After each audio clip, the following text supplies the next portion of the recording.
कि हम 6 छंदों के वंदे मातरम को नहीं मानेंगे, हम वंदे मातरम का विभाजन करेंगे, वंदे मातरम को काट छांट करके केवल 2 ही स्टैंजा, 2 ही पद वंदे मातरम का गाएंगे।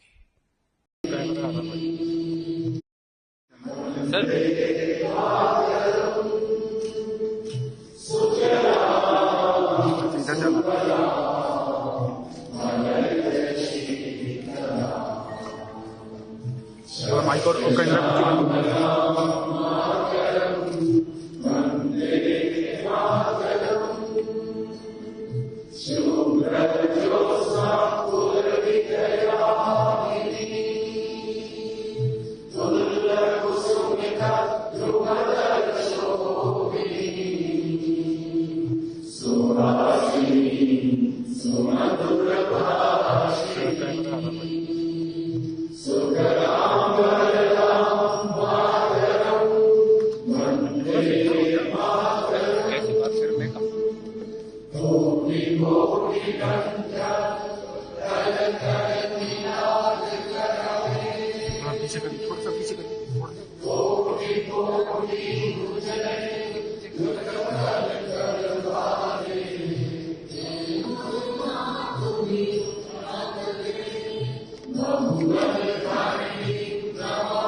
पीछे हो जा।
भारतीय जनता पार्टी के माननीय राष्ट्रीय अध्यक्ष श्री नितिन नवीन जी की टीम की घोषणा के पश्चात आज पहली पदाधिकारी बैठक प्रातः संपन्न हुआ है भारतीय जनता पार्टी के मुख्यालय में, और अभी भी बैठकों के सिलसिले जारी हैं।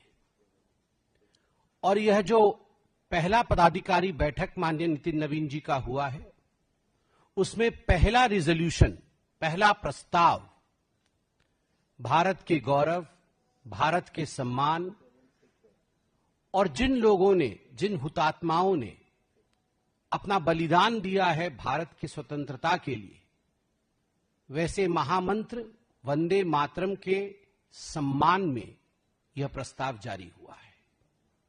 आप सभी जानते हैं कि पिछले कुछ महीनों में वंदे मातरम को लेकर कुछ ऐतिहासिक निर्णय हुए। यह वर्ष वंदे मातरम का 150वां, एक तरह से कहा जाए तो जयंती सालगिरह मनाया जा रहा है। हिंदुस्तान के कोने कोने में वंदे मातरम के प्रति सम्मान, उसके प्रति भाव, उसके प्रति एक भावनात्मक जुड़ाव देखने को मिल रहा है।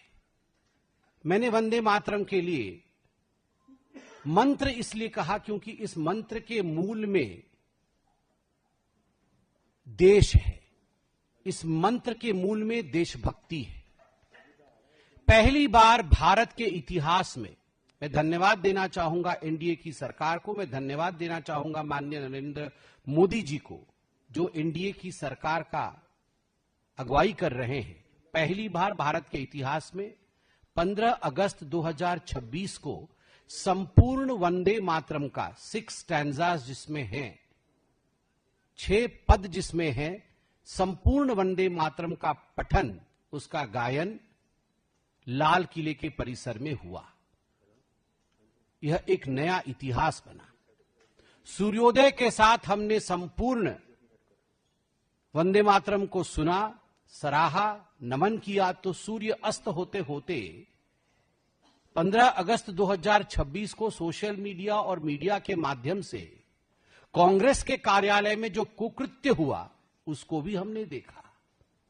हमने देखा कि किस प्रकार से जब कांग्रेस की पूर्व अध्यक्षा आदरणीय सोनिया गांधी जी, कांग्रेस के पूर्व अध्यक्ष आदरणीय श्री राहुल गांधी जी, उनकी मौजूदगी में जब तिरंगा लहराया जा रहा था, फहराया जा रहा था, उस समय जब वंदे मातरम शुरू हुआ, आरंभ हुआ, तो सोनिया जी ने इशारों में 2 छंदों के बाद, 2 पदों के बाद, 2 स्टैंजास के बाद स्टॉप स्टॉप कहते हुए उन्हें देखा गया। कहीं ना कहीं उनके शीर्ष नेतृत्व में, खास करके सोनिया जी और राहुल जी में अफरा तफरी का माहौल था, मानो कुछ अपशब्दों का प्रयोग हो रहा हो। जिस प्रकार का भगदड़ मचा और जिस प्रकार के रिएक्शन पूरे देश में आए, तो कहीं ना कहीं कांग्रेस डैमेज कंट्रोल मोड में आई और सबने कहा कि सोनिया जी स्टॉप नहीं कह रही थी, सोनिया जी मल्लिकार्जुन खड़गे जी के लिए कुर्सी मंगा रही थी। तो सभी कांग्रेस के नेताओं ने कहा कुर्सी मंगाया जा रहा था, मगर 19 अगस्त 2026, आज से कुछ दिनों पहले सीडब्ल्यूसी के मीटिंग में, कांग्रेस वर्किंग कमेटी के मीटिंग में एक रिजोल्यूशन पारित किया गया, जो रिजोल्यूशन 1937 में कांग्रेस वर्किंग कमेटी ने अक्टूबर माह में कलकत्ता में पारित किया था। और वो रिजोल्यूशन था कि हम 6 छंदों के वंदे मातरम को नहीं मानेंगे, हम वंदे मातरम का विभाजन करेंगे, वंदे मातरम को काट छांट करके केवल 2 ही स्टैंजा, 2 ही पद वंदे मातरम का गाएंगे। हम सब जानते हैं 1937 में यह निर्णय क्यों लिया गया था। वंदे मातरम 1875 नवंबर 7 तारीख को लिखा गया था ऋषि बंकिम जी द्वारा, और वह दिन था अक्षय तृतीया का दिन। अक्षय तृतीया मतलब जो क्षय नहीं हो। यह एक ऐसा बीज मंत्र है देशभक्ति के लिए, राष्ट्रभक्ति के लिए, जिसके लिए करोड़ों लोगों ने बिना सोचे, बिना जाने, केवल वंदे मातरम बोलते हुए उन्होंने अपने जीवन को न्योछावर किया है भारत मां के ऊपर। 7 नवंबर 1875, जब उसका 100 साल की पूर्ति होती है, 1975 में देश में आपातकाल की परिस्थिति रहती है। उस समय इमरजेंसी चल रहा होता है कांग्रेस के नेतृत्व वाली सरकार में। हम 100 साल मना नहीं पा रहे हैं।